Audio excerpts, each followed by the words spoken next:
Je reprends au niveau de la boule de cristal, qui va multiplier la lumière qui lui passe à travers, mais c'est incontrôlable. Et un tel cristal, placé dans certaines circonstances, en conjonction avec la racine cubique, les 2 mètres, dont le mètre distributeur aussi, eh bien, si le soleil touchait cette sphère à un angle certain, ça pourrait causer des dévastations.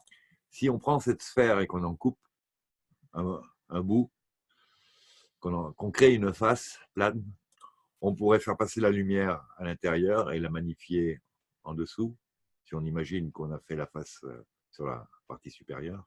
Si on la retourne et qu'elle fait comme un dôme, c'est par la face que l'énergie va être extraite, va irradier. Si on la retourne, on va sortir un rayon très très fin, comme un laser. Et si on prend une autre sphère, la lumière va être multipliée 1000 fois dans la première, et puis successivement en alignement, encore 1000 fois dans la seconde. Je sais que tout à l'heure on a dit 100 fois, mais lui dit 1000 fois. Donc je répète ça, parce que si tout à l'heure il avait pu faire une erreur de virgule, là tout de suite, il n'y a pas ce genre de référence. Donc il y a un ratio de 1000 entre la base et la pointe. Si on dit que la base est à 1, le premier tiers est donc à 150, le deuxième à 1500, c'est ça? Et la sortie à 15 000. Toujours est-il, il y a un rapport de 1000 entre l'arrivée et la sortie. Donc ceci, c'était aussi encore quelque part une mise en garde de faire attention avec ce qu'on fait avec les cristaux et comment la lumière arrive et où elle va. Il rappelle qu'il s'est blessé plusieurs fois. On a donc tout un choix de cristaux. Et on a aussi le choix parmi 6 couleurs. Et la 7e, qui est la pure lumière. Ensuite, on a les dimensions des magnitudes. Il est là en train de montrer les différents étages. Donc le mètre de productivité et le mètre de distribution. Il a le doigt dessus. And you would also have reflections. You have so many things going for you that the combinations, it's hard to believe how many there is. But you have to take this into consideration. Do I want depth? Do I want broadness? Donc il faut choisir entre... Enfin, il faut prendre en considération si on veut travailler plutôt sur une surface étendue ou plutôt en profondeur. Ou est-ce que je pénètre de 12 cm dans la personne ou à peine d'un demi-centimètre? Est-ce qu'on traite la peau ou un organe en profondeur, en fait? Donc, il faut faire les facettes de son cristal en fonction de l'usage que l'on veut en avoir. Donc, il est évident qu'il vous faut plusieurs cristaux de façon à pouvoir le choix. Mais une personne n'est pas bidimensionnelle. Elle est au moins tridimensionnelle. Au moins.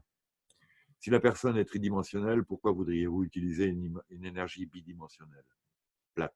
À moins que ce soit pour la peau, effectivement. Il va encore nous faire quelques mises en garde. Et donc, il nous signale qu'il avait un ami qui avait un cristal pyramidal, tel que celui qu'il a dans les mains. Et ils avaient une lampe de poche ultra forte en flashlight. Et donc, il s'amusait à diriger le faisceau lumineux vers le cristal pour voir ce qui s'y passait dedans. La lumière qui pénétrait avait une certaine force. Celle qui sortait était multipliée 1000 fois. L'homme s'est brûlé la rétine d'un œil, et 2 jours après, sa femme aussi. Et pendant 10 jours, eh bien, il a vécu à la cave. Donc, si vous ne savez pas ce que vous faites, ne le faites pas. Donc, n'envoyez jamais une flashlight sur ces cristaux. Et encore moins un laser, je suppose. Si on prend celui-là, par exemple, c'est un autre morceau plus patatoïde. Ah bah oui, c'est une sphère en fait. Oui. Donc s'il avait en fait une face plate et qui soit face au soleil, toute l'énergie du soleil traverserait la boule, la demi-sphère, et sortirait de l'autre côté en un fin rayon, émergeant du côté convexe, qui serait capable en plus de brûler, avec une lumière qui est 1000 fois plus forte que ce qu'elle est arrivée. Il ne cite pas juste ça pour la performance, il cite ça aussi pour mettre en garde. Il a là un magnifique morceau de cristal, assez conséquent, il a la taille d'une main, et quasiment en volume la taille du poing. Oh, il en a tellement des cristaux là, mais il dit je ne peux pas en choisir un, je les aime tous.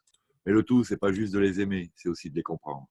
Et sûrement, certains d'entre vous ont des cristaux dans le genre que vous avez utilisés pour méditer. Donc, si vous venez de recevoir le cristal ou de la part de quelqu'un, vous l'avez acheté, avant de méditer, vous devez le nettoyer. Vous devez effacer tout ce qu'il peut y avoir avec quiconque auparavant, quiconque l'ait touché auparavant, et y réinstaller votre énergie et vos pensées. Et c'est très facile à faire. Et sur le cristal, vous allez trouver de manière opposée 2 dépressions, des petits trous, des creux. Et il va prendre 2 doigts qu'il va mettre dans les creux, et il va mettre le cristal à la terre en le mettant sur la table, et il va le tenir comme ça pendant 1 minute et demie, et cela va enlever tous les enregistrements que d'autres personnes auraient pu mettre dedans. Qu'il l'ait voulu ou pas, ce cristal a tout enregistré, comme un computer. Donc, il faut le nettoyer. Donc, on efface sa mémoire. Donc, ces 2 doigts, qu'on peut considérer comme étant un pôle positif, un pôle négatif, et la table, ont déchargé le cristal, et maintenant, ce cristal est à lui. Il l'a nettoyé, et donc maintenant, il va le remplir. Il va le prendre dans ses mains, et il peut le remplir avec des instructions maintenant. Et la première chose avec laquelle je le remplis, vu que c'est mon cristal, je le remplis d'amour. Car depuis l'amour vient le soin, et ça améliore les performances du cristal lui-même. Vous vous mettez vous-même dedans. Si vous vouliez y mettre des choses mauvaises, vous pourriez. Mais moi, j'y mets de l'empathie, de l'amour. Et donc, ce cristal va me répondre car il m'est attaché maintenant. J'ai instillé en lui les choses dont je voulais qu'il fasse, que je voulais de lui, et les choses pour lesquelles je voulais qu'il m'aide. Vous pouvez raconter une histoire, vous pouvez donner des instructions, donc en y pensant profondément et avec soin. Donc n'oubliez pas, ce cristal est vivant et il prend ce que vous lui donnez. Et maintenant, vous pouvez lui demander une question. Et tel un ordinateur, il faut d'abord y mettre quelque chose dans les mémoires avant de pouvoir lui poser une question. J'ai mis toutes sortes de choses personnelles dans ce cristal. Et donc, pour la question, je vais lui proposer toutes sortes de supputations. Et il va me répondre, mais non pas avec des mots, mais avec une sensation, une émotion. Donc, en fait, il n'a pas une réponse avec des mots, il a une réponse, une guidance. Donc, un cristal n'est pas quelque chose pour jouer, ce n'est pas un jouet. C'est aussi humain que vous l'êtes. C'est en tout cas aussi sensible. Et cela répond à vos questions. Vous n'aurez jamais de meilleur serviteur que ça si vous le traitez correctement. Mais n'oubliez jamais que ce que vous mettez dedans sera plus ou moins ce qui ressortira. Ne chargez pas votre cristal alors que vous êtes en pétard contre quelqu'un, ou jaloux de quelque chose, ou que vous êtes envieux d'une autre. Mettez-lui les pensées qui vous aideront dans la vie, qui rencontreront vos demandes. Et ensuite, vous pourrez lui demander une guidance pour aider d'autres à faire la même chose. Et si je voulais communiquer avec une autre personne, et pour communiquer donc de la même manière que vous pouvez écouter le silence qu'il y a en vous, vous pourriez communiquer avec une personne par le biais de vos cristaux personnels interposés. Ce n'est pas une question de pouvoir psy, de ESP, c'est une question de savoir comment vous vous sentez. C'est en fait comme les pouvoirs ESP, extra S, extra sensitive powers. Et c'est comme ça qu'on transmet l'amour de l'un à l'autre. Et c'est de cette manière que l'amour vous reviendra aussi.